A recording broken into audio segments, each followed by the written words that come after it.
좋아요. 다시 뵙습니다. 저는 로버트 브레이커입니다. 오늘 저희 설교는 제목이 그 피는 어디 있습니까? 라는 것입니다. 그 피는 어디 있습니까? 전 정말 약간 흥분되어 있는데 설교 중에 너무 흥분하지 않기를 바랍니다. 저는 많은 강의들을 하는데 주께서는 제게 성경 교사의 은사를 주셨고 저는 성경 가르치기를 좋아합니다. 한데 하나님께서는 우리가 복음을 설교하는 것 또한 원하십니다. 그래서 오늘은 복음을 전하려 하는데요. 저는 이 메시지 전하면서 약간 흥분할지 모르는데 상관없겠죠? 아멘? 여러분이 누군가 흥분하는 걸 보기 원치 않는다면 다른 영상을 보시면 되고요. 하지만 여러분이 오늘은 저와 함께 하셨으면 하는데 오늘의 메시지는 여러분께 중요합니다.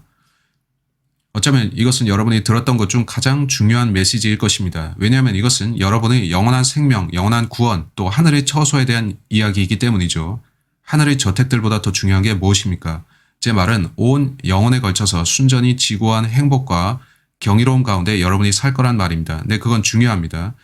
그래서 저는 오늘 그 피가 어디에 있습니까? 라고 설교합니다. 전 크리스찬입니다. 전 거듭났고 주님이 피로 삼바된 킹제임스 성경 신자입니다. 또 저는 예수 그리스도의 피를 믿습니다. 제게 너무나 슬픈 일은 어떤 사람들이 예수님의 피를 전혀 설교하지 않고 있다는 겁니다. 제가 가장 자주 받는 이메일은 이런 거죠. 브레이커 형제, 제가 다니는 그 교회에서는 보혈에 대해 설교하지 않아요. 왜 그들은 예수님의 피를 이야기하지 않을까요? 그들에게 무슨 문제가 있기에 그 피에 대해 전혀 말을 하지 않을까요? 글쎄요, 전 모르지만 이렇게 우리는 잘못된 세상에 삽니다. 사람들이 보혈에 대해 가르치려 들지 않는데 정말 유감입니다. 주님의 아들 예수 그리스도의 피가 우리를 모든 죄들로부터 깨끗게 한다는 것이 성경의 가르침입니다. 이제부터 우리는 히브리서 10장 29절을 볼 텐데 히브리서 10장 29절입니다. 전 성경으로 돌아가서 성경이 보혈에 대해 어떻게 말씀하는지 전하겠습니다. 예수 그리스도의 피 중요성은 절대 잊혀져서는 안 됩니다. 히브리서 10장 29절, 오늘 말할 것이 많이 있는데 이것이 저를 이 설교로 이끌었고 이 메시지를 전하는 동기가 되었습니다. 보혈은 구원의 길입니다. 전 여러분이 예수님의 피 없이 구원이 없다는 걸 알기를 바랍니다. 또한 저는 여러분에게 약간의 배경 지식을 드리고자 하는데 저는 항상 보혈을 설교하는 그러한 사람으로 알려져 있죠. 아시죠? 제 아내와 저는 한때 교회를 떠나야 했습니다. 왜냐하면 우리는 그들이 예수님의 피에 대해 충분히 설교하지 않는다고 느꼈기 때문이죠. 우리가 거기를 떠났을 때 저는 여러 사람들로부터 그들은 여전히 그 교회에 다니는 사람들인데 저는 그 교회를 사랑하고 그들을 위해 기도합니다. 아멘. 그들을 위해 기도합니다. 한데 그들은 그 교인들이 로버트 브레이커를 싫어한다는 얘기를 제가 들었습니다. 그래서 저는 의외라고 생각했죠. 그건 괜찮습니다. 우리 그들을 사랑하고 그들을 위해 기도합니다. 우리는 그들이 우리를 위해 해준 일에 감사합니다. 제가 궁금한 것은 왜 그들이 저를 싫어하냐는 거죠. 여러분은 그들 중 대다수가 우리에게 뭐라고 했는지 아십니까? 그들은 제게 당신은 예수님의 피를 너무 강하게 말한다고 했고 전 감사합니다. 제게 훈장을 주셨네요. 그거 여기다 달겠습니다. 하하하. 따라서 저로서는 그들이 어떻게 그런 말을 여러 해 동안 할 수 있는지 제가 예수님의 피를 너무 강조한다는 말을 하는지 모르겠습니다.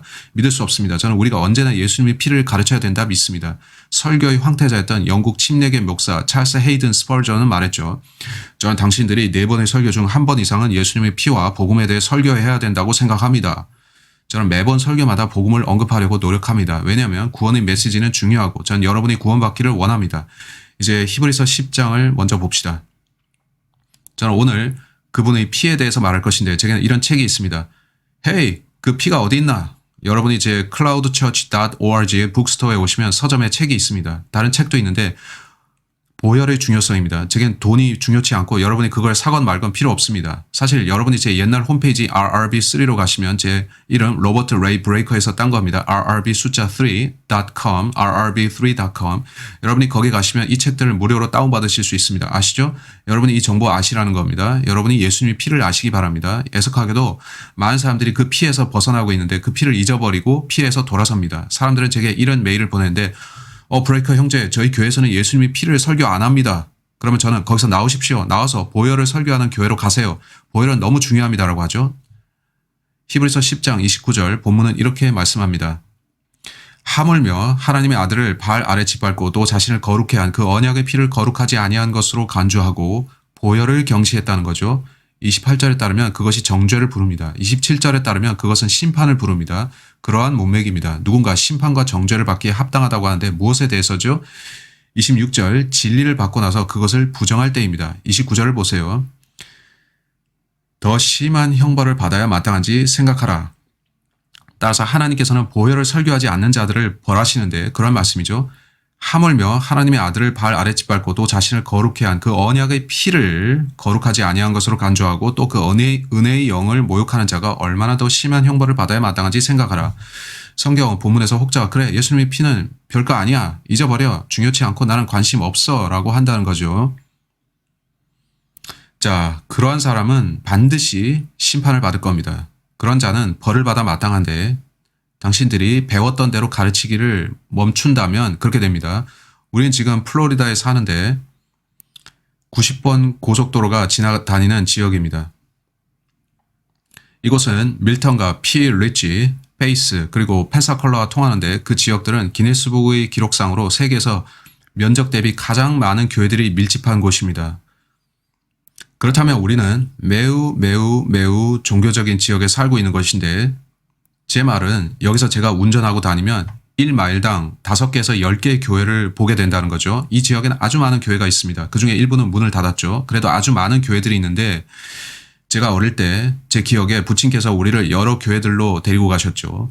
제 아버지는 주일학교 선생님이셨는데 그는 잘 훈련된 학구적인 사람이었죠. 그는 25피트짜리 성경 도표 또한 갖고 있었는데 제가 아직 갖고 있습니다. 종종 교회들에서 그에게 주일학교 선생님 맡아달라고 초빙했는데 제 부친은 자신이 25피트 길이 도표를 걸려면 3면의 벽이 필요하다고 얘기했죠.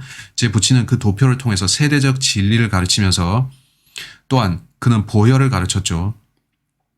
그는 아주 높은 빈도수로 그 교회들에서 이런 메시지는 처음 들어봅니다 라는 반응을 얻었습니다. 어떻게 그럴 수가 있죠? 왜 그 담임 목사들은 그걸 설교 안 했을까요? 했어야 하는데 성경은 보혈에 대해 알려주고 그 피를 잊어버리는 것이 두려운 일이라 말씀하죠. 31절을 보세요. 살아계신 하나님의 손 안으로 떨어지는 것은 두려운 일이라.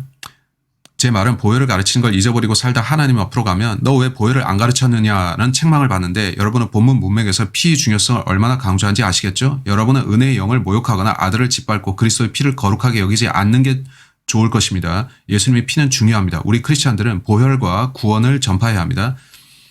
그래서 제 아버지는 많은 교회들을 다녔고 그곳의 사정들을 알게 되셨죠.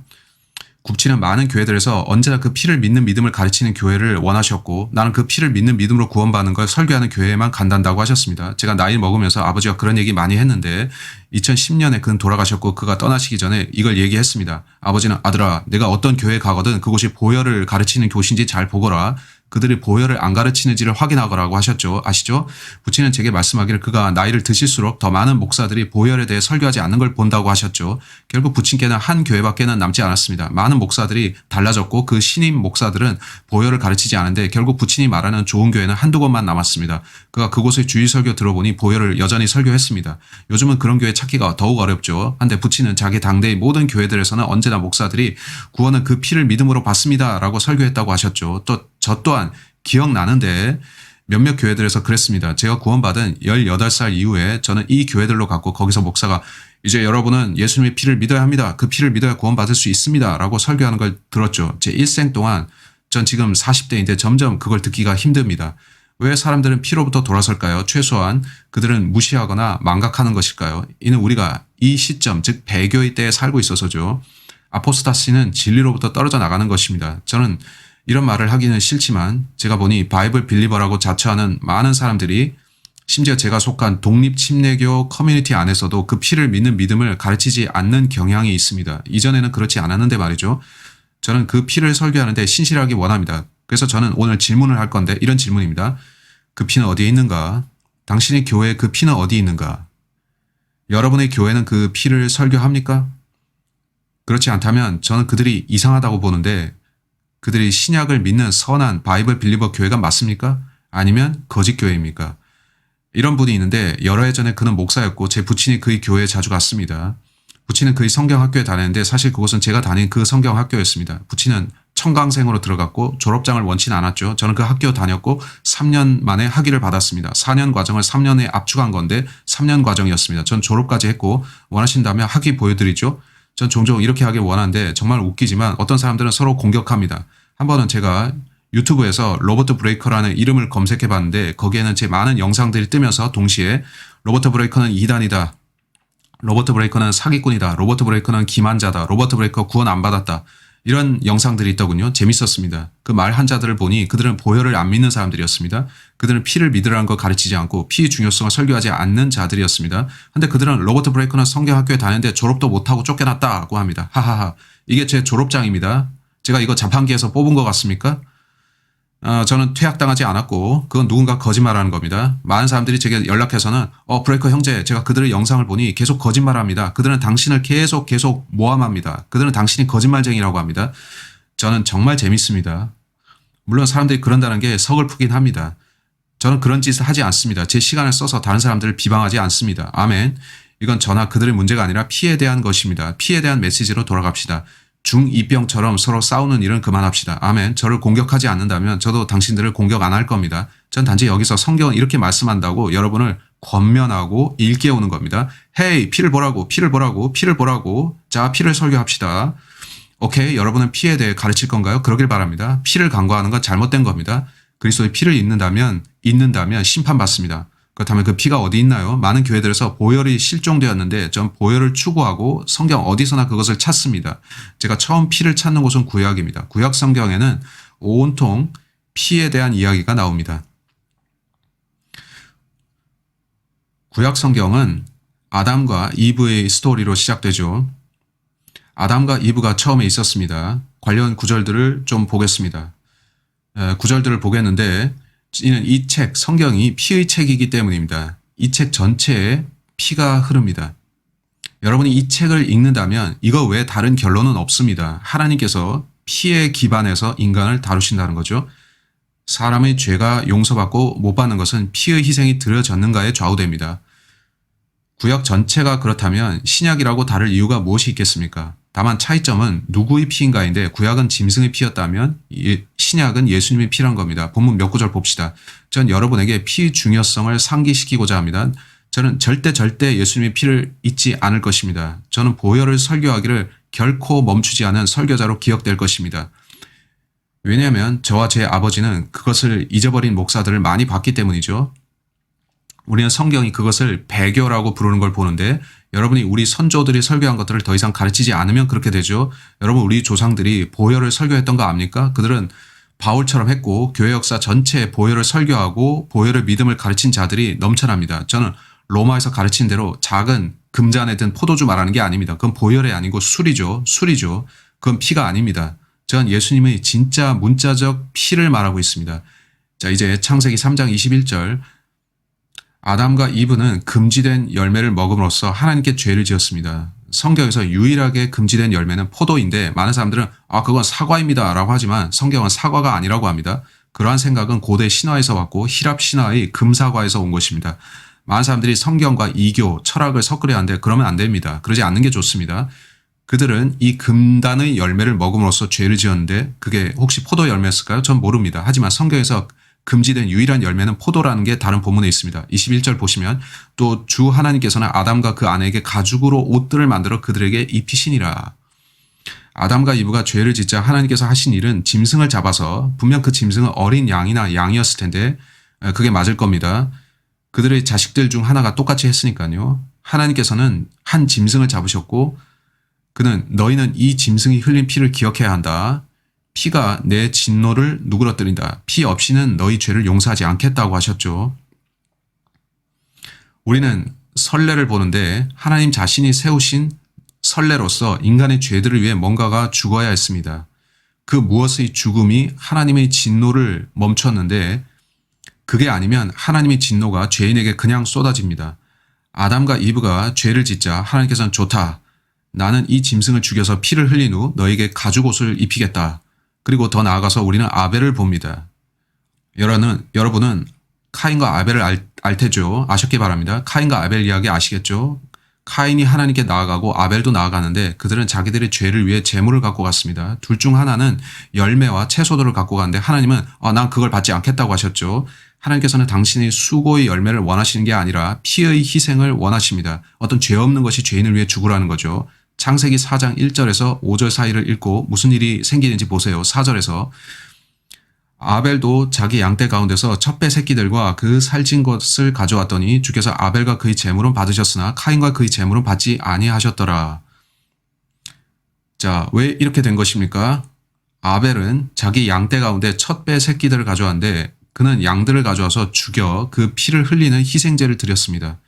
거기에는 하나님께서 죄의 해답으로 원하신 피가 있었죠. 주께서는 내가 너 아벨 대신에 이 피를 받겠다. 내 죄를 용서한다고 하셨습니다.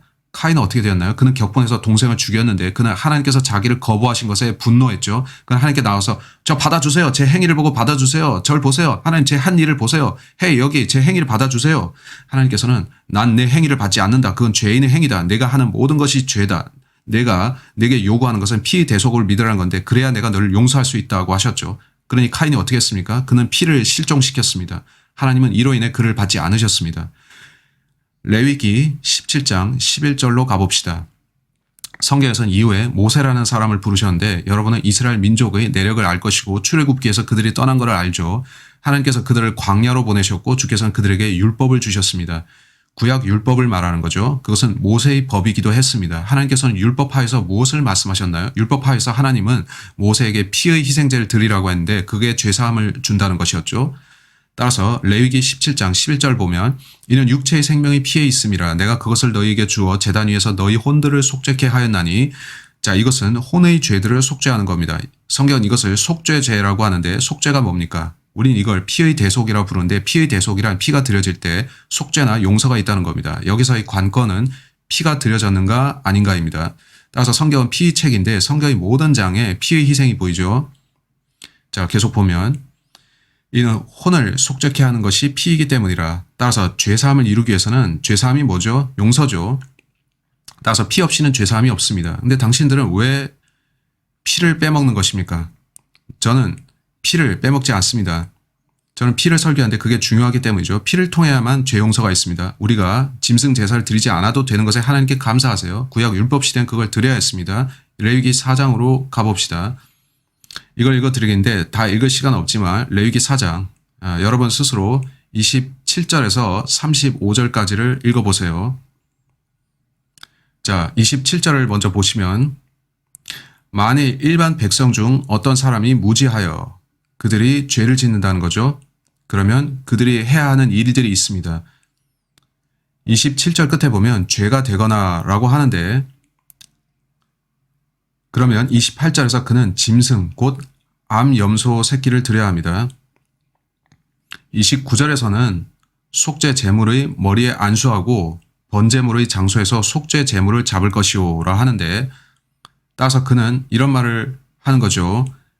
하나님 보세요. 제 죄 대신에 이걸 드립니다. 저 죽이지 마세요. 이 무죄한 제물을 저 대신에 받아주세요. 그리고 제물의 목을 잘랐는데 본문을 보시면 제사장이 와서 피를 거둡니다. 그는 속죄를 위해 피를 드리죠. 35절의 말미를 보시면 제사장이 그가 범한 그의 죄를 위하여 속죄하리니 그가 용서함을 받으리라. 죄들의 용서는 피의 대속에 기반합니다. 피 없이는 죄사함이 없는 거죠. 항상 피가 등장합니다. 그렇다면 왜 당신들은 피를 없애려고 하는 겁니까? 일부 사람들은 그렇게 합니다. 그렇게 하죠. 성경 전체를 처음부터 끝까지 봤을 때 그런데 예수님은 하나님의 어린 양이시고 세상의 기초가 놓인 이래로 죽임당하신 어린 양이죠. 계시록을 보시면 죽임당한 어린 양인 예수님이 나오는데 성경 전체가 우리에게 피 없이는 죄사함이 없다고 말씀합니다. 이 책은 피의 책이며 피의 복음입니다. 여러 해 전에 제가 다닌 교회 목사가 이런 말을 했고 제 부친은 잊지 않으셨죠. 제 부친은 그 말을 절대 잊지 않았습니다. 그 목사는 피 없는 복음에 대해서 경고했습니다. 그는 여러분이 피 없는 복음을 전하지 않게 주의하라고 언제나 말했습니다. 그건 틀린 복음이니까요. 피를 배제한 어떠한 복음도 거짓 복음이라는 거죠. 여러분은 어떻게 가르치고 계십니까? 여러분은 피가 있는 복음을 가르치고 있습니까? 우린 그걸 잠시 보겠습니다. 저는 피 없는 복음이라는 이 용어를 즐겨 사용하는데 오늘날 허다하게 많은 사람들이 그것을 전파하고 있습니다. 그들은 피 없는 복음을 들고 나와서 피 없는 복음으로 사람들에게 죄의 용서를 주려고 합니다. 여러분은 피 없이는 하나님께 나아갈 수가 없습니다. 오직 피를 통해서만 죄들의 용서를 얻을 수가 있죠. 사람들은 이것을 그 옛날 도살장 종교라고 부르는데 이런 말 들어보셨나요? 1700년대에서 1800년대에 기독교와 복음을 싫어하고 성경과 하나님을 믿지 않은 사람들은 너네 크리스찬들은 도살장 종교를 믿는구나. 당신은 언제나 피만 이야기한다 라고 했죠. 성경은 피 흘림 없이는 죄사함이 없다고 말씀하기 때문인데 말이죠. 그래서 피가 정말로 중요한 겁니다. 피의 대속이 구원을 가져온다는 말이죠. 이제 저는 구약 전체에서 피를 찾았고 전 십자가에서도 피를 찾았습니다. 그 십자가에서 예수께서 죽으셨는데 저는 거기에서 피를 발견합니다. 예수님이 오셨을 때 침례 요한은 보라 세상 죄를 제거하는 하나님의 어린 양이라고 말했죠. 성령께서 그가 그러한 말을 하게 하셨는데 성령께서는 예수님이 오신 목적이 피의 대속임을 알고 계셨던 겁니다. 그는 우리 죄들을 위해 죽으려고 오셨죠. 사람이 친구들을 위해 자기 생명을 내어놓은 것보다 더 위대한 사랑은 없나니 예수께서는 세상을 사랑하셨는데 하나님께서 세상을 이처럼 사랑하셔서 그의 독생자를 주셨으니 요한복음 19장 34절 갑시다. 예수 그리스도는 십자가에서 죽으시기 위해 오셨죠. 그는 자기 피를 흘리러 오셨습니다.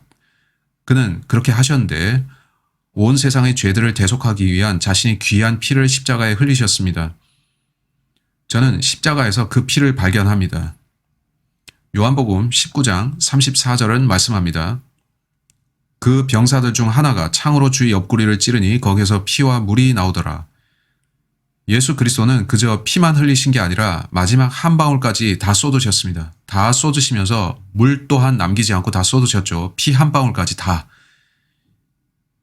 십자가에서 그가 죽으시면서 그는 다 이루었다고 하셨습니다. 무엇이 끝난 겁니까? 세상 죄들을 위한 피의 대속이 끝난 거죠. 이제 여러분은 구원받으려면 하나님 앞에 나올 수 있는데 다만 그 피를 통해 와야 합니다. 여러분을 구원하는 건 동물의 피가 아니라 그리스도의 피인데 그는 하나님이 육신으로 나타나신 분입니다. 얼마 전에 저는 한 이메일을 받았는데 읽고 웃었습니다. 왜냐하면 내용이 재밌어서인데 동시에 거의 눈물이 날 정도로 슬프기도 했습니다. 어떤 사람이 제게 이메일을 보내서는 브레이커 형제 제발 그 섬뜩한 구식 도살 종교 얘기를 멈추세요. 그만 말하시고 거기 당신의 도표에 예수님 말할 때마다 피를 표시하지 마세요. 그거 정말 소름 끼쳐요. 우린 그거 알 필요가 없습니다. 좋아요.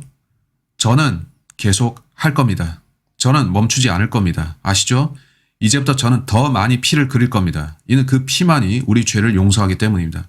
당신은 제가 복음과 죄들의 용서를 설교하는 거 멈추라고 하는 겁니까? 저 그럴 수 없습니다. 그러지 않습니다. 그럴 수 없습니다. 저는 계속 그릴 겁니다. 이는 성경이 예수 그리스도의 피가 우리를 구원한다 말씀하며 저는 사람들을 그 피로 인도할 것이기 때문입니다. 저는 다른 설교자들처럼 피를 없앨 수 없습니다. 이사야서 52장 14절은 예수님에 대해서 언급하는데 그의 용모가 다른 사람보다 더 많이 상하였고라 하죠. 그는 맞았고 채찍질 당했으며 뺨을 맞고 찔렸으며 뚫렸고 그의 모든 피가 몸에서 빠져나갔습니다. 이것에 대해 바울이 어떻게 말씀합니까? 고린도전서 2장 2절에서 바울이 말합니다. 이는 내가 예수 그리스도와 그의 십자가에 못 박히심 외에는 너희 가운데서 아무것도 알지 아니하기로 작정하였음이라. 따라서 저는 십자가에 달리신 그리스도, 십자가에 달리신 그분만 전할 것입니다. 아시죠? 전 제게 이메일을 보내는 당신들을 공격하고 싶진 않지만 정말 당신들에게 말하고 싶은 건 성경이 제게 가르치는 게 이거라는 겁니다. 전 당신들 때문이나 다른 누구 때문에 이거 멈추지 않습니다. 저는 계속 십자가에 달린 그리스도를 전할 겁니다. 십자가에 달리신 그리스도는 십자가 위에 피조성이 구원자이셨고 우리 죄들 때문에 피 흘리셨죠. 오케이? 여러분이 그게 싫다면 다른 영상 보세요. 하지만 그 피를 잊지는 마십시오. 오케이? 이제 우리는 그것을 볼 텐데 이제 피가 또 어디 있습니까? 복음 안에 피가 있습니다. 제가 확실히 알 것은 저는 복음 설교자 중 하나입니다.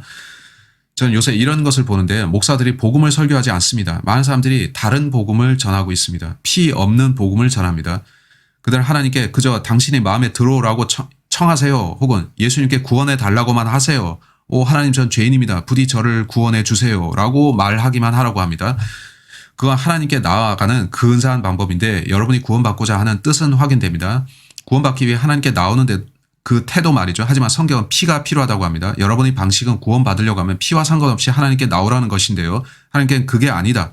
피를 통해서만 구원받는다 하시는데 구약 전체가 그렇게 말씀하죠. 그래서 저는 그런 자들을 주의하라는 겁니다. 제가 용납할 수 없는 것 중 하나가 그거고 저는 이걸 아주 경멸한데 정말 자제할 수가 없습니다. 그런 말을 들을 때 저는 정말 참기가 힘듭니다. 오케이, 이건 정말 해롭고 소름 끼치며 끔찍하기 때문이죠. 많은 경우에 사람들은 그들이 하는 말을 진지하게 고려하지 않고 말합니다. 저는 종종 설교자가 강단에서 이렇게 말한 거 듣습니다. 당신이 아는 최선의 방법으로 예수님께 나오기만 하세요. 그들이 그렇게 말할 때 저는 손발이 오그라듭니다. 전 너무 민망해서 아니야 그렇게 말하지 말라고라 합니다. 저기에 구원받지 못한 사람들이 있을 수 있잖아. 그들이 실족하면 어떡하라고. 성경 어디에도 여러분 자신이 아는 최고의 방식으로 하나님께 오라는 말씀은 없습니다. 여러분은 그 방법을 모릅니다.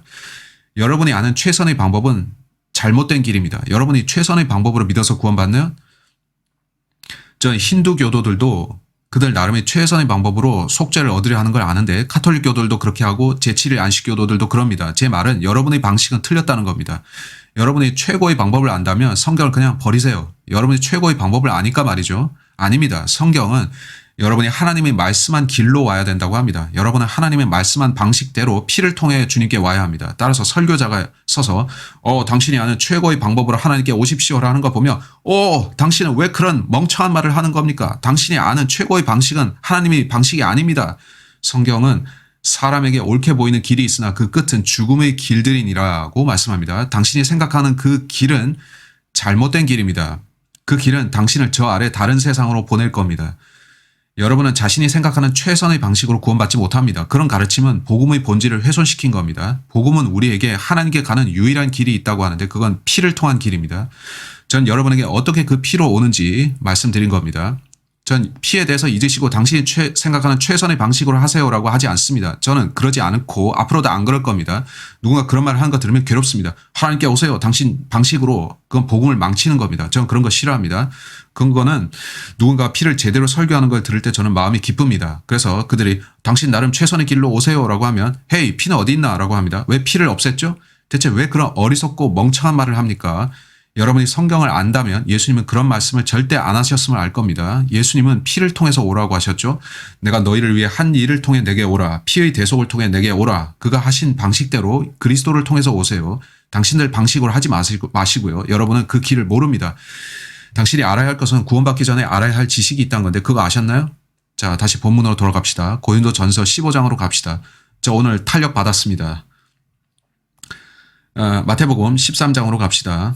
여러분 아십니까? 이런 가르침은 제 부친이 살던 당시에도 있었고 저도 들었습니다. 사람들이 다니면서 여러분 아세요? 하늘나라 가기 위해서는 피를 알아야 하는 건 아니에요. 여러분 그저 하나님께 나와서 하나님 전 죄인입니다. 저 구원해 주세요 라고 하면 충분해요 라고 가르쳤습니다. 당신은 피를 통하지 않고 하늘에 갈 수 있나요? 아닙니다. 제 성경은 그렇게 말씀하지 않습니다. 사람들이 이런 말을 하는 거 들었는데 그 말에 저는 토할 지경입니다. 마태복음 13장 죄송합니다. 마태복음 13장입니다. 전 사람들이 하는 말을 들었습니다. 자, 여러분이 그저 하나님께 와서 하나님 저 죄인입니다. 저 구원해 주세요 라고 하면 구원받습니다. 여러분이 주께 와서 그냥 예수님을 믿기만 하면 된다라고 하는데 거기서 믿는다는 게 뭔가요? 당신은 마귀들도 예수님이 누구신지 믿는 거 압니까? 그들이 구원받습니까? 예수님이 누군지 믿는 것만으로는 충분치 않습니다. 그가 하신 일을 믿었습니까? 그게 피입니다. 내가 너희를 위해 한 일을 보아라. 너희를 위해 나의 피를 흘렸다. 많은 사람들이 온갖 이야기들을 하는데 그들은 피를 없앱니다. 전 사람들이 이런 말 하는 거 들었습니다.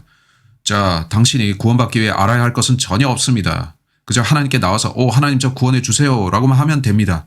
당신이 알아야 할 게 없습니다. 예수님이 하신 말씀을 보여드리는데 그는 정반대로 하셨죠. 예수께서는 여러분이 뭔가를 알아야 되며 이해해야 된다고 하신데 성경은 믿음은 들음에서 나오고 들음은 하나님의 말씀에 의해서라고 합니다. 여러분이 복음을 듣지 못했는데 어떻게 구원을 받습니까? 여러분이 구원받기 위해서 알아야 할 것이 있는데 그게 복음입니다. 따라서 피 없는 복음을 전하는 자들은 어리석은 말을 합니다. 구원받기 위해 알아야 할 것이 없다 하는 거죠. 예수께서 마태복음 13장 15절에서 하신 말씀을 보세요. 이 백성의 마음이 무디어지고 그들의 귀는 듣는데 둔하고 그들은 자기들의 눈을 감았으니 이는 그들이 어느 때라도 눈으로 보지도 못하고 귀로 듣지도 못하며 마음으로 깨닫지도 못하고 회심하지도 못하게 되어 예수께서는 여러분이 이해하고 알아야 할 게 있다고 하십니다. 여러분이 뭔가를 듣고 알지 못하는데 어떻게 이해하겠습니까? 여러분이 구원받기 전에 마음으로 이해해야 할 게 있는데 그게 뭔가요? 복음입니다. 따라서 어떤 사람이 일어나서 저는 설교자입니다. 전 당신이 하나님께 나올 수 있는 최선의 길로 오시라고 초청합니다. 당신은 아무것도 알 필요가 없고 그저 하나님 저를 구원하소서라고 하면 구원받습니다.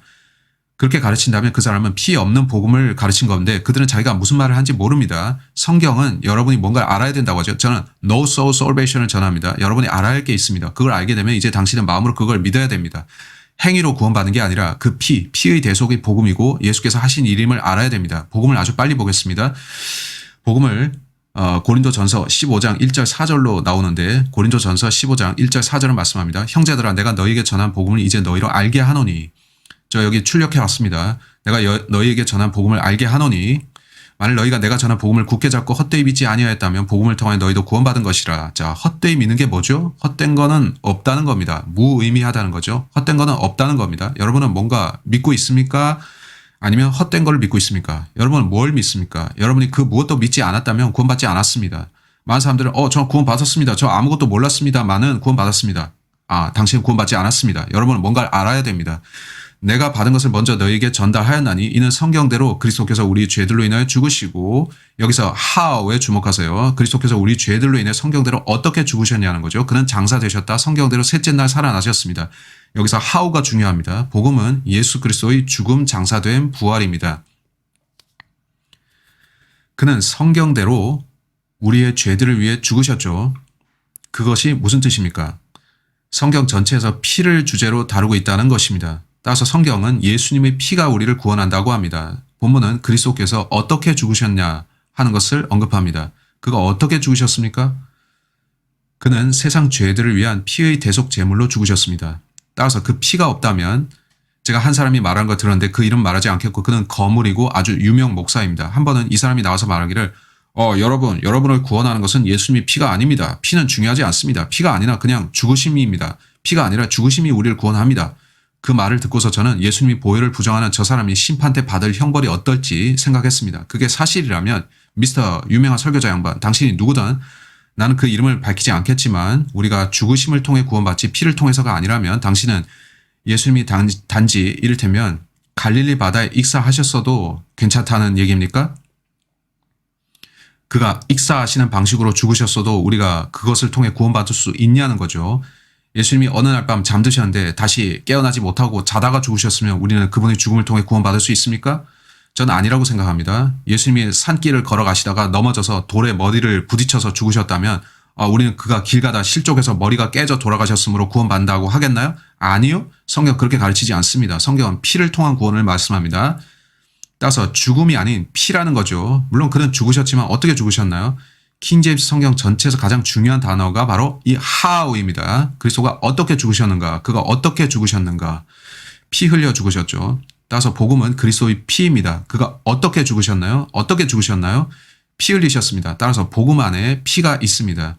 그 피는 예수께서 how, 어떻게 죽으셨나와 밀접하게 관련되죠. 성경은 히브리서 9장 22절에서 말씀합니다. 피 흘림이 없이는 죄사함이 없느니라. 예수께서는 피 흘려 죽으셨습니다. 그 외에 다른 방법으로는 우리 죄들이 용서될 수 없었죠. 2차 세계대전 때 유대인들이 가스실에서 어떻게 죽었는지 아십니까? 만일 예수께서 지상에 오셔서 33년 사시다가 사람들이 그를 가스실에 넣고 죽였다면 그러한 방식도 괜찮습니까? 그가 우리 죄들을 위해 가스로 죽으셨다고 하면 그는 아닙니다. 피 흘리셨죠. 그렇게 죽으셨습니다. 그 우리 죄들을 위해 피 흘리셨죠. 여러분 이걸 알고 설교해야 합니다. 이걸 이해하죠. 베드로전서 1장 18, 19절 성경 말씀하죠. 우리가 썩어질 것들을 통해 구속된 게 아니라 어린 양 같은 흠없고 점 없는 그리스도의 피로 구속받았다고요. 용서를 가져오는 것은 그래서 예수님의 피입니다. 죄사함을 주는 것은 예수님의 피입니다. 구약시대에 짐승의 피는 그들의 죄를 사했지만 신약의 예수 그리스도의 피는 우리에게 죄들의 완전한 구속을 가져옵니다. 구속은 사함보다 좀 더 강력한 개념입니다. 히브리서 13장 12절에 따르면 그 피가 우리를 거룩하게 합니다. 우리는 거룩하게 되는데 sanctified라는 것은 정화된다는 것이죠. 또 우리는 하늘로 가는 문을 갖게 됩니다. 이 구절들을 다 볼 시간은 없습니다. 여러분이 골로새서 1장 14절 보시면 우리가 그 보혈을 통하여 구속받는다고 말씀하죠. 그 피가 불행히도 현대 역본들에서는 제거되어 있습니다. 하지만 우리는 그의 피를 통해 구속고 죄들의 용서를 받습니다. 히브리서 13장 12절, 히브리서 10장 9절. 그 피가 어디 있나요? 복음 안에 있습니다. 아시죠? 여러분이 복음 설교자라면 제가 묻겠는데 당신은 피를 설교합니까? 그의 죽으심은 피 흘려 죽으심인데 왜 그거 설교 안 하죠? 저는 많은 목사들을 만났는데 그중 다수가 피 없는 복음을 가르치죠. 그들은 피 없는 복음을 설교하고 피로 물든 복음을 안 가르칩니다. 왜 그들은 피를 없애는 겁니까? 전 그렇게 하지 않습니다. 최근에 제가 이걸 영상에서 소개했는데 지난주에 어느 날이었던 것 같고 이 책을 보여드렸죠. 제가 믿기로는 유물을 처분하는 것이었는데 저는 이 책을 보고서 들떴습니다. 제가 아주 빨리 보니 이건 크리스찬 교리를 담은 책이었던 겁니다. 앞으로 가서 보면 여기 누가 남북전쟁 이전의 북부의 교회들에서 가르친 설교문이 있습니다. 마지막 두 챕터는 속죄에 대해서 쓰고 있습니다. 잘 안 보이시죠? 자, 이게 어떤 종류의 책입니까? 이 책은 1848년 앤드류 프레스턴 피바디라는 사람이 출판했는데 그는 유니테리언 만인 구원론자였습니다.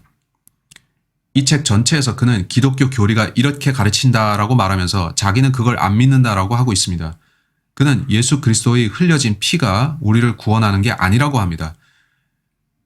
여러분이 유니테리언 만인 구원론에 대해서 그들의 믿음이 뭔지를 아신다면 그들은 비도덕적, 그 용어 그대로 비도덕적이라고 합니다. 그들은 죄 없는 사람이 죄인들을 위해 죽었다는 게 비도덕적이라고 합니다. 우리는 결코 그 메시지를 수용할 수 없다. 그건 소름 끼친다. 그건 부도덕하고 끔찍하다. 우리 모두는 스스로 자기 죄값을 치러야 한다.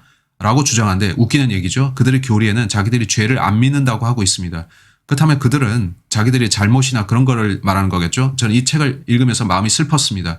1800년대에 예수님의 피를 부정한 사람들이 있었다는 거죠. 그러면서 그들은 목사를 했습니다. 그리스도의 피의 대속을 안 가르치면서 어떻게 목사를 하죠?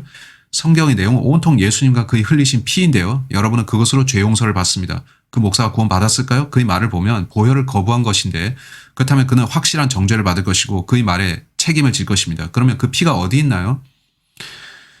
그 피는 또한 하늘의 자비석에 있습니다. 와우, 하늘의 자비석에 그 피가 있다는 겁니다. 여러분께 이걸 보여드립니다. 예수님께서는 지상에 오신 목적이 있었는데 그의 목적은 죄와 죄인들로 인해서 자신이 죽으시는 거였죠. 그는 부활하신 후에 하늘로 가셨는데 성경은 그가 뭔가를 하셨다고 합니다. 히브리서 8장으로 가봅시다. 성경은 하늘에 성막 혹은 성전이 있다고 말씀하는데 하나님께서는 모세에게 지상의 성막을 하늘에 이미 있는 성전의 양식을 따라 지으라고 하셨습니다. 따라서 이 땅에 성전이 있고 하늘에도 성전이 있습니다. 지상의 성전은 하늘 성전의 모형입니다. 히브리서 8장 5절을 보겠습니다. 그들이 섬기는 것은 하늘에 있는 것들의 본보기와 그림자라 모세가 성막을 지으려고 할 때에 하나님께 지시를 받은 것과 같으니 그분이 말씀하시기를 보라 너는 모든 것을 산에서 내게 보여준 모양을 따라 지으라고 하셨느니라.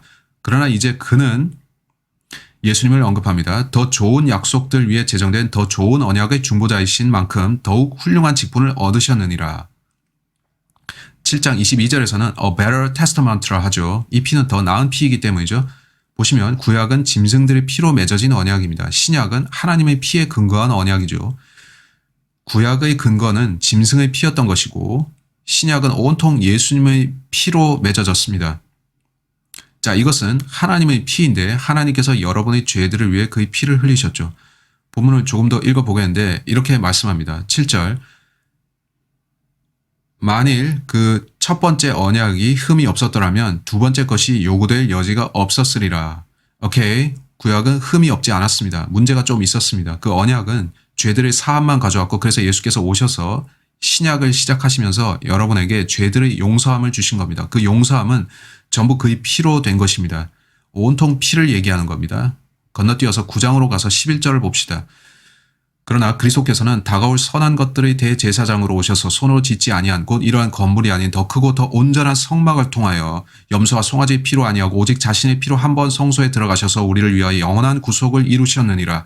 18절까지 여러분이 읽어보시고 저는 24절로 가겠습니다. 이는 그리스도께서 실물의 모형인 손으로 만든 성소들에 들어가지 아니하시고 바로 그 하늘 자체에 들어가셔서 우리를 위하여 하나님의 면전에 지금 나타나 계시기 때문이라. 26절 그리하면 세상의 기초가 놓인 이래로 그가 여러 번 고난을 당하셨어야 될 것이지만 이제 그는 자신을 희생 제물로 드려 죄를 없애시려고 세상 끝에 한 번 나타나셨느니라. 따라서 성경대로 저 하늘에는 성전 혹은 성막이 있습니다. 여러분이 성경을 안다면 성전과 성막에 몇몇 차이점들이 있다는 거 아시겠죠? 하늘나라에는 성전이 있는데 하나님께서는 자기 피를 가지고 거기로 가셨고 그 피를 하늘의 자비석에 두셨습니다. 성경은 그렇게 말씀합니다. 따라서 하나님께서 우리의 죄들을 위해 자기 피를 거기에 두신 겁니다. 그리고 그 피를 자비석에서 지금까지 보고 계신 겁니다. 성경은 그 피가 죄의 용서를 원하는 누구에게든지 적용될 수 있다고 말씀합니다. 그 피가 우리 죄들을 씻어주는 겁니다. 우리는 구원받을 때 그 피로 혼이 씻어집니다. 제가 여러분께 그 피가 어디 있나 해서 5번째를 알려드리겠는데 이것은 저희 혼에 적용됩니다. 이는 제가 구원을 받았기 때문입니다. 여러분은 어떻습니까? 그 피는 제 혼에 적용됩니다. 전 제가 구원받은 걸 아는데 제가 어떻게 그걸 아는지 여러분 아십니까? 성경이 이것이 구원이라 알려주기 때문인데 제가 구원받을 때 이런 일이 일어나고 저는 성경이 말씀한 대로 구원받았죠. 전 저희 최선의 방식으로 하나님께 오지 않았고 그가 말씀하신 방식대로 갔습니다. 저는 성경에서 그걸 찾았는데 하나님 제가 어떻게 당신께 와서 당신의 선하심에 이르리까? 저는 당신의 길로 가겠고 제 길로 가지 않습니다. 제 눈에 옳은 길로 가지 않겠고 성경대로 가겠습니다. 요한계시록 1장 5절 봅시다. 계시록 1장 5절에서 구원받은 사람들은 예수 그리스도를 영접하고 그분을 자기 구주로 믿었다고 하죠. 그 말인즉 그들이 그리스도의 피의 대속을 믿었다는 겁니다. 계시록 1장 5절은 말씀합니다. 9절의 끝부분을 보겠습니다. 우리를 사랑하시어 자신의 피로 우리의 죄들에서 우리를 씻기시고, 여기에 로버트 브레이커라는 사람이 있습니다. 제가 그리스도의 피를 믿고 구원받으려고 그분께 나아갑니다. 그럼 어떻게 되나요? 제 혼이 씻겨지는데 예수 그리스도의 피로 씻겨집니다. 혼에 피가 들어오죠. 그 피가 어디 적용된다고요? 구약 시대에도 적용됩니다. 십자가, 복음, 자비석, 그리고 이제 저희 혼에도 적용됩니다. 따라서 예수 그리스도의 피가 모든 죄들을 깨끗게 합니다. 그것이 무슨 뜻인가요? 제가 구원을 위해 그리스도께 와서 그분을 믿으면 제 모든 죄가 용서받는다는 거고 예수님의 피로 죄들이 씻겨 나간다는 겁니다. 요한일서 1장 7절은 예수 그리스도의 피가 우리를 모든 죄에서 깨끗게 하시느니라고 말씀하죠. 여러분 깨끗합니까? 예수 십자가에 흘린 피로써 그대는 씻기어 있는가? 여러분 이 찬송 아십니까? 성경 온통 피를 말합니다. 여러 세기 동안 크리스찬들은 이걸 알았죠. 그들 모두는 그래 우리 죄들을 씻는 건 그 피야. 예수께서 흘리신 피가 우리를 구원한다. 그건 피야. 여러분이 구원받으려면 이 피를 믿어야 합니다. 그 피는 제게 적용되는데 전 그래서 구원받았습니다. 여러분은 어떻습니까? 전 여러분이 아담 안에 있는지를 모릅니다. 구원 받으셨나요? 그 피는 당신에게 적용됩니다. 단 하나의 의문은 당신이 그걸 믿었는가이죠. 여러분에게 예수님의 피가 있으면 깨끗하게 되고 죄들이 씻어집니다. 그 선택은 여러분의 것입니다. 자, 여러분에게 예수님의 피가 없으면 깨끗하게 될 수가 없습니다. 선택해야 됩니다. 사도행전 28장으로 갑시다. 여러분이 아셔야 할 것은 많은 사람들이 이 피를 거부하고 있다는 거죠. 나는 내 죄를 사랑해. 왜 죄를 용서받아야 돼? 난 잘못한 거 없고 선한 사람이야. 난 필요 없어. 그렇게 그들은 자기가 대단하다고 믿습니다. 그들은 예수님과 그 피를 원치 않습니다. 그들은 그 피가 끔찍하다고 생각하고 그들은 깊이 생각 안 합니다. 알다시피 예수 그리스도는 하나님이시며 심판주이십니다. 어느 날 여러분이 하나님 앞에서 자기가 한 모든 일들을 설명해야 할 텐데 여러분이 죄를 지었다면 제 말은 하나님께서 거부하시는 일들을 행했다면 그건 죄인데 여러분 자기 죄를 하나님 앞에 해명할 준비가 되셨습니까? 저라면 여러분처럼 안 할 건데 저는 내가 너를 용서하기 위해 모든 것을 했고 이 방법이 내가 용서받을 수 있는 유일한 길임을 내게 알려주었다. 근데 너는 왜 용서를 안 받았느냐는 말을 듣지 않을 겁니다. 여러분이 용서받지 않다면 어디로 가겠습니까? 그런 걸 생각해 보셨습니까? 이걸 생각해 봐야 합니다. 사도행전 20장 28절 어떻게 말씀하나요? 그러므로 너희 자신을 조심하고 모든 양떼에게도 그리하라. 이들을 위하여 성령께서는 너희를 감독자들로 세우셨으며 하나님께서 자신의 피로 사신 여기서 하나님은 예수 그리스도죠. 자신의 피로 교회를 사셨다 합니다. 하나님의 교회는 모든 구원받은 사람들을 말합니다. 를 돌보게 하셨느니라. 따라서 이 피는 예수 그리스도의 피인데 그건 구원을 위한 값입니다. 이 값을 주고 구원을 그는 사셨습니다. 그는 모든 죄들의 값을 사셨습니다. 하지만 이제 선택은 여러분의 것입니다.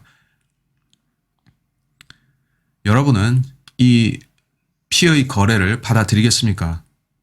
아니면 거부하겠습니까? 여러분의 죄값은 예수님의 피로 이미 지불되었습니다. 이제 여러분이 그것을 수용하거나 거부할 수 있습니다. 많은 사람들은 아니요, 나는 죄들을 용서받을 필요 없습니다 라고 합니다.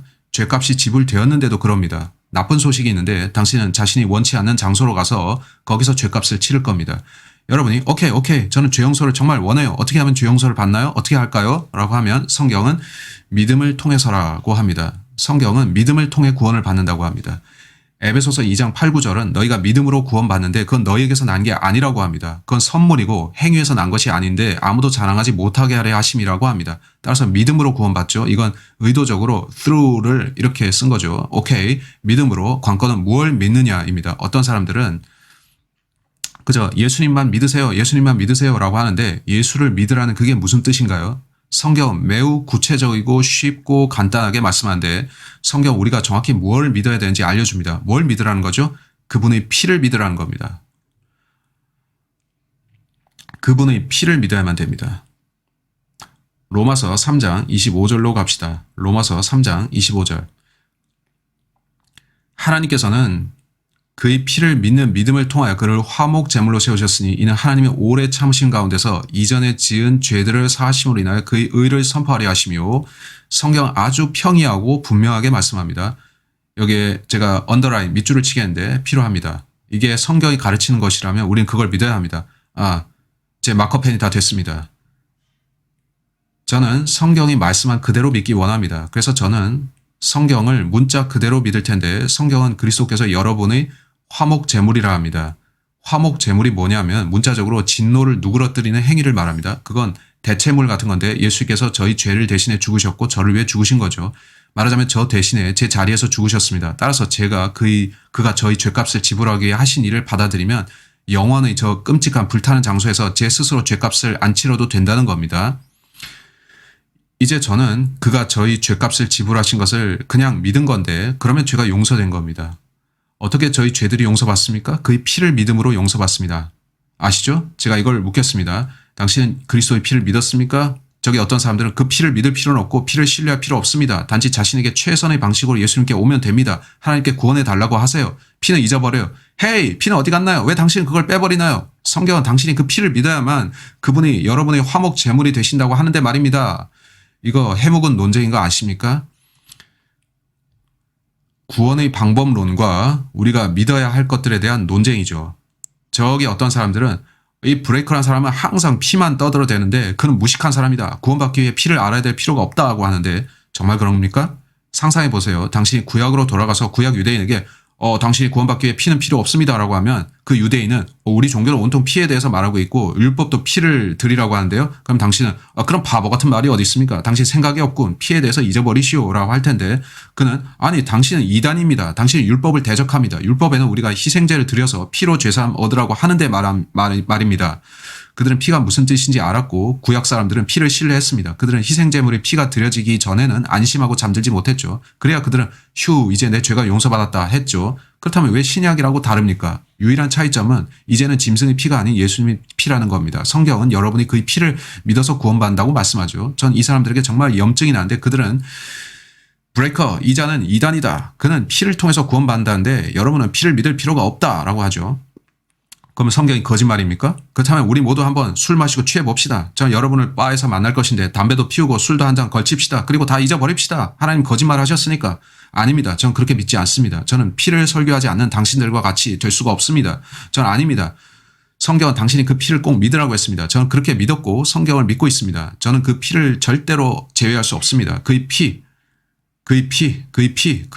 오직 그의 피, 그 피가 우리 혼을 구원하는데, 성경은 너희 믿음이 그 피에 있어야 죄의 용서를 받는다고 말씀합니다. 아십니까?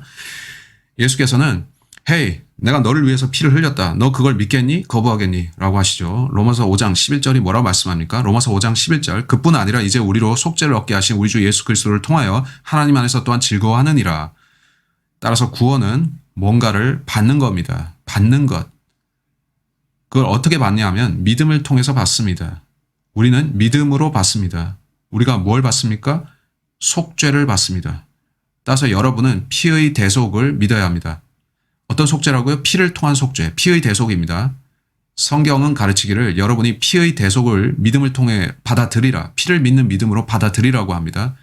재빨리 우리는 로마서를 보겠습니다. 좋아요. 여러분은 제가 왜 이렇게 엄격하게 피를 설교해야만 된다고 말하는지 아십니까? 저는 구원받은 후에 교회들을 다녔는데요. 제 기억엔 피를 믿는 믿음이라는 얘기를 제가 잘할수록 적게 들었던 것 같습니다.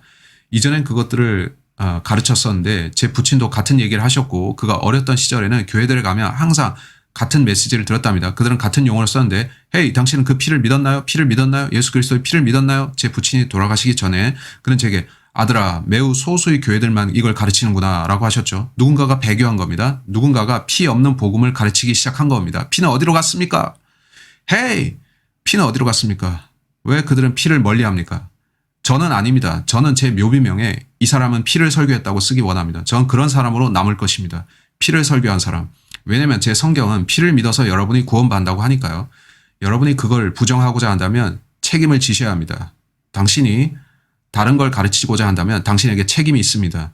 전 양보하지 않을 거고 결코 물러서지 않을 겁니다. 저는 유니테리안 보편 구원론자처럼 그들의 피 없는 복음을 믿지 않을 겁니다. 전 성경만 따를 겁니다. 성경은 우리가 그 피로 의롭게 된다고 말씀하고 있습니다.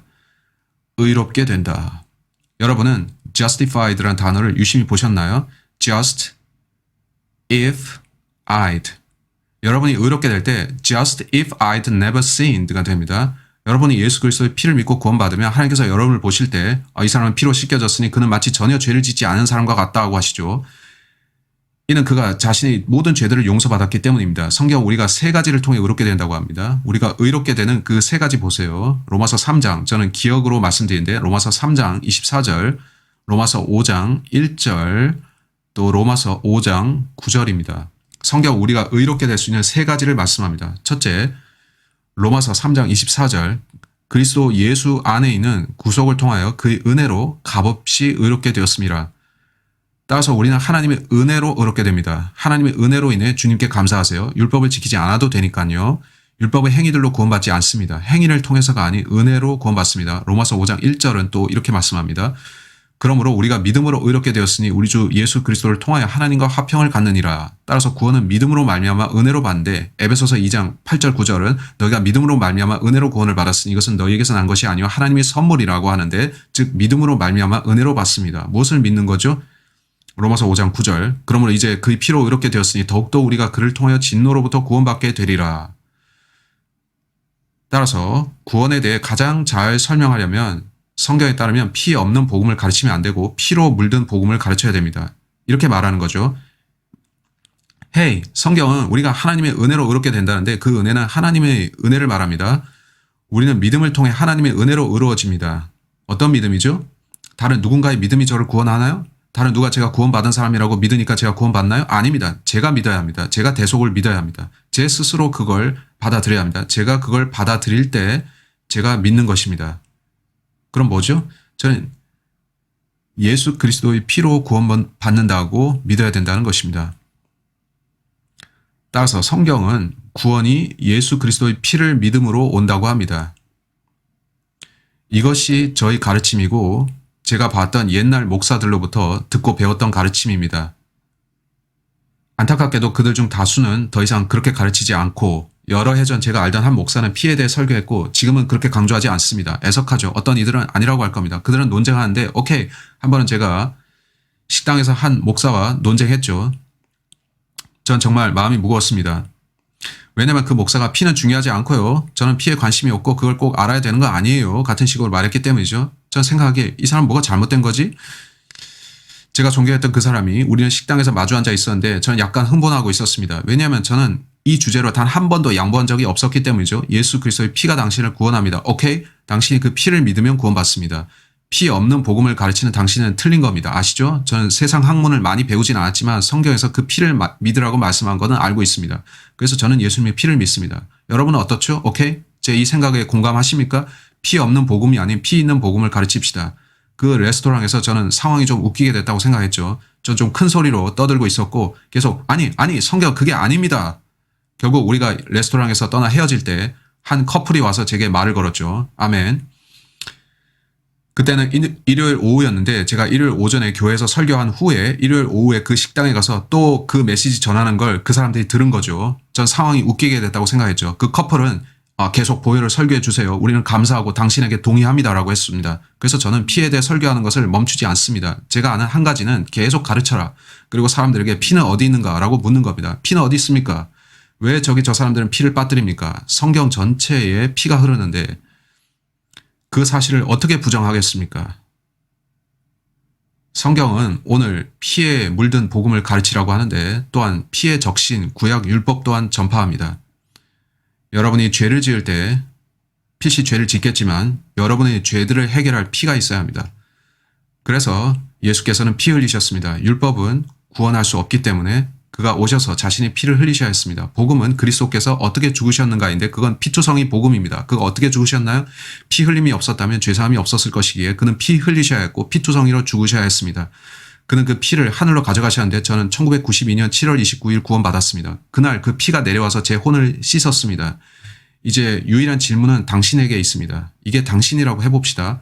전 당신이 구원받았는지 모릅니다. 전 사람들에게 언제나 말하는데 이것이 저를 괴롭게 합니다. 제가 사람들에게 헤이, 당신의 간증을 들려주세요. 어떻게 구원받으셨나요? 네, 제가 어린 시절에 이렇게 저렇게 했습니다. 아니면 제가 이런 기도를 했고 아니면 이런 행동했습니다. 그럼 저는 근데 당신 언제 복음을 믿으셨나요? 그리스도의 흘리신 피를 언제 믿으셨냐는 겁니다. 글쎄요, 저는 그게 아니라, 그럼 저는 그게 당신을 구원했다고요? 성경은 이런데 언제 그걸 믿으셨나요? 글쎄요, 저는 이전에 그런 얘기 들은 적이 없어요. 오케이, 그럼 당신은 구원을 안 받은 겁니다. 그렇죠? 아시나요? 당신은 뭔가를 믿기 전에 그것에 대해서 듣고 이해해야 합니다. 전 살면서 다양한 사람을 만났는데 그들은 오랜 세월 동안 교회 출석자들이었습니다. 제가 그 사람들에게 구원 간증을 요청하니 그들은 자기들이 행한 뭔가를 붙들고 있다는 걸 나타냈고, 저는 침례 받았어요. 전 착하게 살려고 합니다. 제 부모님이 기독교인이세요. 라고 하는데, 그러면 전 당신 언제 그 피를 믿었습니까? 라고 묻죠. 그들이 듣지 못했는데 어떻게 구원받았을까요? 로마서 10장으로 가보면 전파하는 자가 없이 어떻게 듣냐고 합니다. 자기가 듣지도 못한 걸 어떻게 믿느냐는 겁니다. 그건 전혀 말이 안 되죠. 우리가 설교자로서 해야 할 것은 피의 메시지를 전하는 겁니다. 제가 이런 말을 하는 사람들이 있습니다. 브레이커 형제, 당신은 피에 대해 말할 필요 없어요. 피 없이도 구원받아요. 라고 합니다. 그럼 저는 아니라고 합니다. 아니요. 그렇게 하면 저는 지원이 끊어지고 재정이 줄고 초청도 못 받고 친구들도 떠납니다. 예전에 제 친구였던 사람들이 이제 친구가 아닙니다. 이 메시지를 고수함으로써 저는 대가를 치릅니다. 전 많은 사람들이 이 메시지에서 떠나는 걸 봤습니다. 하지만 저는 절대 결코 지금의 입장에서 물러서지 않을 겁니다. 예수 그리스도의 피를 통해 그 피를 믿어야만 여러분은 하늘에 갈 수 있습니다. 아시죠? 당신들이 저를 배교자라고 불러도 상관없습니다. 저를 이단이라고 할 겁니까? 저를 욕하고 비난하면서 브레이커는 구원받지도 못했다. 그는 틀린 메시지 전한다. 그럼 우리 심판석에서 한번 맞춰봅시다. 하나님께서 판단하시게 합시다. 저는 그분의 말씀을 붙들 것이고 그는 그의 피를 믿는 믿음을 통해 제 화목 제물이 되셨다고 했습니다. 제가 그의 피를 신뢰하면 저는 그 믿음으로 하늘에 갑니다. 당신은 그분이 뭘 믿습니까? 당신이 피 없는 복음을 갖고 굿럭 잘해보십시오. 아시죠? 저는 흥분했습니다. 그 이유는 슬퍼서인데 저는 그들에게 화를 내고 미워하지는 않습니다. 저는 단지 매우 슬픕니다. 왜 사람들이 이 온 우주에서 가장 중요한 것을 안 믿느냐는 겁니다. 그게 여러분을 하늘로 데려갈 수 있는 것인데도요. 왜 그들은 경솔하게 피는 안 중요해 라고 하는 걸까요? 안 중요하다고요? 예수님께는 그게 매우 중요했습니다. 그가 오셨던 모든 이유가 피 때문이었고 피를 통해 우리를 구원하시고 하늘로 가게 만드시기 위해서 오셨습니다. 사람들은 보혈은 단지 구원의 한 방법일 뿐이야. 그는 그렇게 하셔야 했지만 당신은 피와 상관없이 구원받을 수도 있어 라고 하는데 저는 그렇게 믿지 않습니다. 저는 그렇지 않습니다.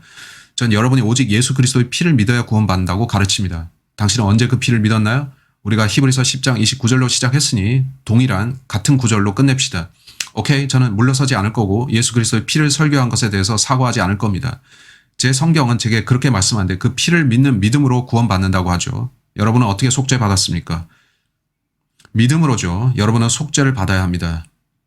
여러분은 로마서 3장 25절을 믿든가 믿지 않던가입니다. 그의 피를 믿음을 통해서든지 아니든지 여러분은 한쪽 편에 서야 합니다. 킹제임스 성경을 믿는 독립 침례교인인 채 하는 것은 그만두십시오. 당신이 그 피를 믿는 쪽을 택하지 않는다면 우리를 내버려두고 서로 상관하지 맙시다. 우리는 당신들이 어떤 사람인지 압니다. 제가 어렸을 때 독립 침례교회들을 다니기 시작할 때 거기서 피를 믿으라는 말을 들었고 제 부친도 피를 믿으라고 가르쳤죠. 이제 그 진영에 속한 목사들 중 일부는 피 없는 복음을 가르치고 있습니다. 그들은 창피를 알아야 합니다. 부끄러움을 알아야 합니다. 이 말을 전에도 했지만 또 말하는 겁니다. 제 어머니가 제게 이 이야기를 했습니다. 그녀는 오클라호마의 폴스밸리라는 곳에서 성장했는데 그가 아이 때 유황 설퍼 스프링스, 설퍼 오클라호마라는 지역을 운전해서 지나다니곤 했었죠. 그 지역에선 악취가 났고 정말 그랬죠. 유황은 냄새가 나쁜데 썩은 계란 냄새가 나죠. 그곳을 차로 지나갈 때 제 모친은 그 가족 중 가장 어렸고 다른 가족들이 농담하면서 얘야 너한테서 악취가 난다 했죠. 그녀는 금발 머리를 한 아주 어린 소녀였고 어른들 항상 너한테서 냄새가 나 라고 농담했죠. 유황 냄새를 가지고 말이죠. 제 모친은 언제나 얼굴이 빨개졌고 그들은 너 창피하지 않니? 라고 말했죠. 유황 냄새 가지고 말이죠. 제 모친은 언제나 얼굴이 빨개졌습니다. 그녀가 8, 9살, 10살 때 일인데 그녀가 나이를 먹고 농담을 회상했죠. 한 번은 가족이 차를 대고 히치하이커를 한 명 태웠는데 그 이름을 전 모르고 단지 제임스 씨라고 하죠. 미스터 제임스. 그들이 차를 몰고 가다가 그 설퍼 스프링스에 도달했습니다. 냄새가 풍기기 시작했죠. 아이였던 모치는 뒷좌석에 있었는데 그녀는 미스터 제임스 부끄럽지 않습니까? 라고 했죠. 마치 그가 방귀를 뀌어서 차 안에 냄새가 난다는 식으로 말이죠. 그 히치하이커 남자는 얼굴이 아주 새빨개졌고 고개를 숙였는데 그 어린 소녀는 당신 창피하지 않나요? 그렇게 놀리고 있었습니다. 농담하고 있었죠. 하지만 전 오늘 농담하지 않습니다. 당신이 복음을 전하는 목사라고 자처한다면, 당신이 성경 교사라고 자처한다면, 당신이 크리스찬이라면, 사람들이 구원받는 것을 당신이 원한다면 당신의 복음에 그 피는 어디로 갔습니까? 당신은 예수 그리스도의 피를 통한 구원을 가르칩니까? 사람들에게 그 피를 믿고 구원받으라고 가르칩니까? 저는 당신이 그 피를 믿기를 바랍니다 라고 가르칩니까? 안 그런다면 전 제 모친이 미스터 제임스에게 했던 말을 당신에게 하겠습니다. 당신이 그 피를 없앤다면 미스터, 당신은 창피를 알아야 합니다. 부끄러운 줄 알아야 합니다. 제가 그랬다면 하늘로 갔을 때 제 사역 전체가 완전히 엉터리였다는 걸 알 텐데 이는 제가 예수 그리스도의 피를 건너뛴 채로 사람들을 하나님께 인도하려 했기 때문이겠죠. 저는 결코 그렇게 할 생각이 없습니다. 저는 예수의 피를 신실하게 설교하는 노선에서 벗어나지 않겠습니다. 이 구절에서 마칩시다. 히브리서 10장 29절, 히브리서 10장 29절. 하물며 하나님의 아들을 발 아래 짓밟고 또 자신을 거룩해 한 그 언약의 피를 거룩하지 아니한 것으로 간주하고 또 그 은혜의 영을 모욕하는 자가 얼마나 더 심한 형벌을 받아야 마땅한지 생각하라. 30절. 이는 원수 갚는 것이 내게 있으니 내가 갚으리라 주가 말하노라 하셨고 또다시 주께서 자기 백성을 심판하시리라고 말씀하신 그분을 우리가 알기 때문이니. 31절. 살아계신 하나님이 손 안으로 떨어지는 것은 두려운 일이라. 제가 목사이면서 피 없는 복음을 가르치고 있었다면 저는 수치를 당해야 할 겁니다. 그러한 저는 죽음이 겁날 것이고요. 심판석에서 하나님께서 제게 하실 그 말씀 때문이죠. 제가 복음을 전하면서 예수님의 피를 가르치지 않았다면 어떻게 되겠습니까? 제 메시지는 끝났습니다. 여러분이 구원을 받으셨길 바랍니다. 예수님께 나아오시고 그 피를 믿으시기 바랍니다. 그 피를 믿어야만 구원받기 때문입니다. 당신은 예수님의 피를 믿었습니까? 믿으셨다면 성경대로 당신은 구원받았습니다. 믿지 않았으면 성경을 빨리 보는 게 좋을 겁니다. 이 구절들을 확인하고 예수 그리스도의 보배로운 피를 믿으시기 바랍니다. 구원받으셨기를 바랍니다. 구원받은 여러분이 피 묻은 복음을 죄인들에게 전파하시기를 바랍니다. 예수께서 구원하시고 그 피가 용서하십니다. 당신의 믿음을 예수 그리스도의 피에 두십시오. God bless you. 다음에 뵙겠습니다. 바이바이.